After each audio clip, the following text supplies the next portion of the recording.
And Steve. Andrew. Be gone. Hello, everybody, and welcome to another short form episode of Poddywood. I am one of your co-hosts, Steve Hester, and joining me, as always, is... Why do you always point your finger at the screen? We're not even in 3D. I don't know. I'm just thinking, can get some of that Friday the 13th Part 3 action. Get a yo-yo. God, it's shocking that you have actually seen that movie, but have not seen the majority of stuff that I pull out of the box every single, used to be every single week. I watch trash. We know this. So I wanted to pull out a bit of news that has been all over the place. It came to me the other day, and it is surrounding this here. Ooh. So, yes, I went and bought the book for Heat 2 because Heat is one of my favorite movies of all time, definitely in my top 5. And I'm a huge Michael Mann fan. In fact, Michael Mann might be my favorite director of all time. So when the news hit this week that Michael Mann's next movie is going to be Heat 2, it centers on a younger De Niro, younger Val Kilmer, younger Tom Sizemore, God rest his soul. So I was thinking, is Adam Driver going to be the young De Niro? I can see it. Oh, yeah. No, I can definitely see that. I will say this. I've come down very, very hard on the Star Wars sequels, but frequently. But I will say this, though. One of the good things that I could take away from that was Adam Driver.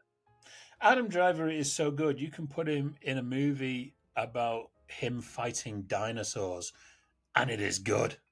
That's 65, by the way. I haven't seen 65. It's so good. I'm like, this has no business being this good, but it is actually really, really good. So, I'm kind of excited about Heat. Ferrari is due to come out in December, around Christmas Day, which is Michael Mann's latest directed movie. There's a lot of praise about it, as there always is with Michael Mann. And when you really look back at Michael Mann, he hasn't directed that many movies. He's kind of like Tarantino in that way that he only directs a movie like maybe once every few years. And then he executive produces a bunch of stuff. He's very choosy. Yeah, he's very choosy. Yeah. But it works because all of his films, in my view, apart from a couple, are amazing or incredibly underrated. And I go back here to one of my favorite movies, and a lot of Michael Mann's movies are my favorite movies, but definitely one of my favorite movies was probably his first movie, which is Thief, which starred James Caan and Tuesday Weld and Robert Prosky and Dennis Farina's mustache, which would show up every now and again. I miss Dennis Farina. I miss Dennis Farina's mustache. I miss Ray Barboni. Yeah, I watched that recently, and I was just thinking, it's such a pity we haven't got him here anymore.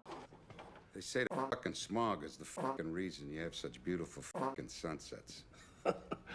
Thief is, to me, it's such a work of art. It's heavily influenced a lot of my career, as well as Collateral. The bad, I won't say bad, I think they're just not realized. There's only two that I really put out there, and that was the horror movie The Keep. The only other disappointing movie was Black Hat,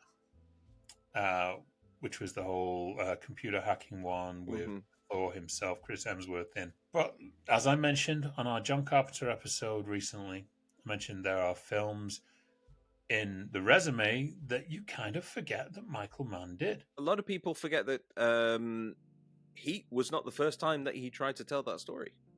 No, he did it with LA Takedown. LA Takedown, yeah. Which was a TV movie. Originally, I saw it years before because it was released under another name called Made in LA. But it was LA Takedown. It's the same movie. They just changed the title as they do. And yeah, it was a TV movie. It was originally intended to be a pilot for a series based on these characters. And it's got some very similar scenes. Like you'll see the comparison here with Heat and LA Takedown's diner scene. And if I'm there when you're coming out of a score, I'll blow you out of your socks. I won't like it, but I won't think twice about it. Because if the wife of some poor bastard you kill is going to be made into a widow, or you're going to go down, brother, hey, you're going to go down. If I'm there and I got to put you away, I won't like it. But I'll tell you, if it's between you and some poor bastard whose wife you're going to turn into a widow, brother, you are going down. But a lot of people also tend to forget that Michael Mann directed Last of the Mohicans. I had forgotten that. Yeah. To be honest, I don't even think I knew that. No, well, this is probably because it's, I think, the only time he's ever done anything that's kind of period set. And you wouldn't expect it, because he's very cops and robbers. He's very crime and true life, and this almost, grey visage. And Last Mohicans is a very colourful movie, and it's a romance movie, it's an epic war movie, and it's a phenomenal movie. It really is a fantastic film. I'll take your word on that one. I guess it's in the box. The Philistine rears its ugly head, folks. Hey, it's what you come here for. And also, he was the first person to put Hannibal Lecter on screen in Manhunter. He was. I know that you prefer Red Dragon over Manhunter, which is a crime. It's not that I did come out in Red Dragon's defense when we did get it freshed. It's not necessarily that I think it's a better version. I think it just fits nicer. I did watch it recently, and I think I'm revising my revised opinion of it. I like the fact that you have Anthony Hopkins being able to do Lecter again. And as well as Brian Cox did do the part and justice, and I'm not going to take anything away from Mr. Off. Cough. Cough. Cough. Cough. Cough. Cough. Cough. Cough. He can't hold a candle to Hopkins in this particular role. I think Hopkins came along and then made it his own. The thing with me and Michael Mann, it started very early, and I think it was the fact that Miami Vice was the only TV show I was allowed to stay up and watch at night. And I watched that show religiously. I have all the box sets on DVD still. It was just an amazing show. MTV Cops, basically. And it still holds up great today. It's a great window into that very pastel-coloured 80s. And it's shocking. Rolled up shirt sleeves and obviously, the crown jewel for everyone and the amount of filmmakers that I've seen is Heat. And you hadn't seen it. And they were screening it here in Manchester at the Odeon Cinema. They were doing a special screening of it. And I was like, I'm taking you along to see this movie. Yeah. You've got to see it on the screen. And it was such a great experience because it was the second time for me seeing it on a big screen. The first time for you. And apparently you just went and got the soundtrack like the next day. And yeah, I did. I love the soundtrack. I cannot remember for the life of me the composer, but I just remember Elliot Goldenthal, I believe. What was echoing in my mind is, of course, popular culture takes a lot of its cues from movies. Yes. And there is no company that probably takes more cues from movies than Rockstar. Yes. And I know that you've played Max Payne 3 recently. I did. And you cannot tell me that I think it was Health that was the main composer on Max Payne 3. You cannot tell me that he didn't take more than just a little influence from that score. There is so much of it in there. Also, Grand Theft Auto 5. Yep. He is probably one of the greatest movies ever made. It's got to be right up there. Every single filmmaker I've spoken to said that is how you make a movie. Everything clicked about that. And yeah, it's a big influence on me. Going past that, probably his best reviewed movie would be The Insider. Yeah.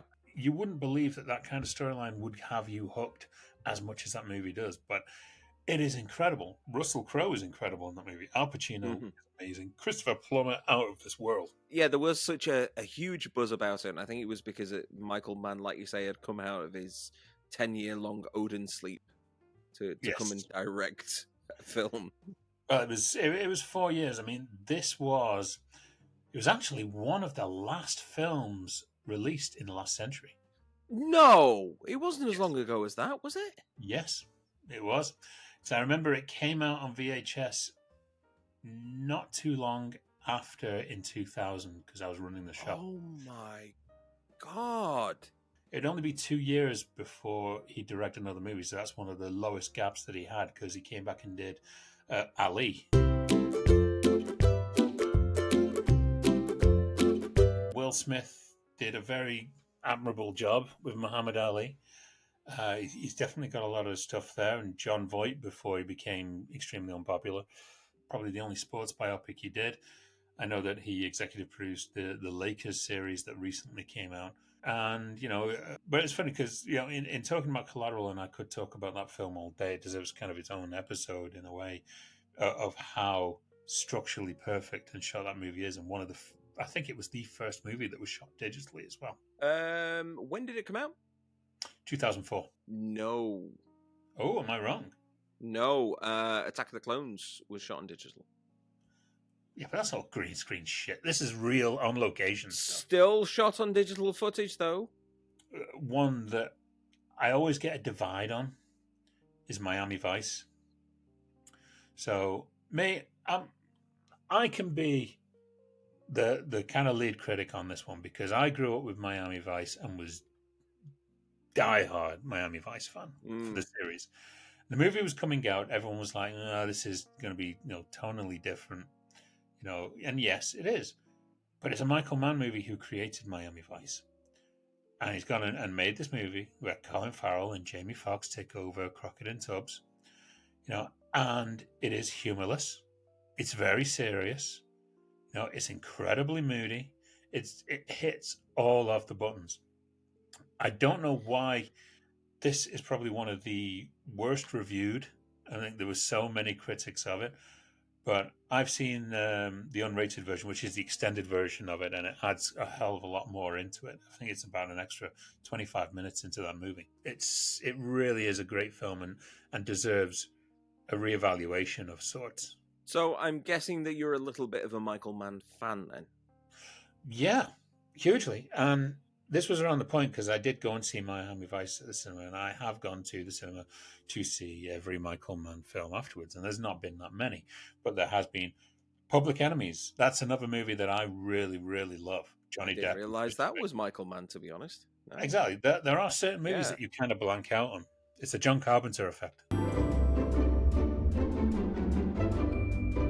Public Enemy is a great movie. When anyone says that is one of the best movies of John Dillinger out there that you will ever see. It was Heat in the 1930s. Kind of following that is when obviously Black Hat came out, which I think is a real weak point. And he hasn't directed anything until he's just done Ferrari. So Black Hat was 2015. Right. And Ferrari is 2023. He's nearly gone 10 years. He did do the fantastic Tokyo Vice TV series, which was incredible. He has been a producer on movies like Ford versus Ferrari, which is incredible, with James Mangold. And I'm excited now by the fact that we're coming down a full circle and returning to Heat. And this is his first sequel, and it's kind of hard because you've got to look at this film was 95. Tom Sizemore is no longer with us. Nope. Val Kilmer is... He's retired. He's never going to act again. A number of cast members, sadly not with us. I'm sure Danny Trejo will show up again. Yep. You've got Robert De Niro is too busy doing comedies, and Al Pacino was in Jack and Jill, and boy, has that stock fallen. Yeah. I mean... It is going to be a case of, I don't know if they are going to adopt the route of de-aging that I did with The Irishman and stuff.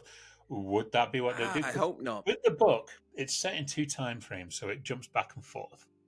So with the Heat 2 book, it is set after the events of Heat, and it focuses more on Pacino. Val Kilmer's character, and Pacino as well. And I think... if you're going to recast the Val Kilmer role, get Hemsworth in there. Hemsworth can do it. Yeah. Yeah, I reckon that is the closest link that you could get. Pacino, I don't know any actor who could really match that range, unless they went with someone like Oscar Isaac. Yeah, potentially.